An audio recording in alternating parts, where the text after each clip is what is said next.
सङ्काशं काश्यपेयं महाद्युतिं तमोरि सर्वपापघ्नं प्रणतोऽस्मि दिवाकरम्।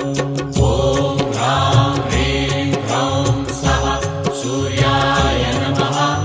ॐ ह्रां ह्रीं ह्रौं सः सूर्याय नमः। जपाकुसुमसङ्काशं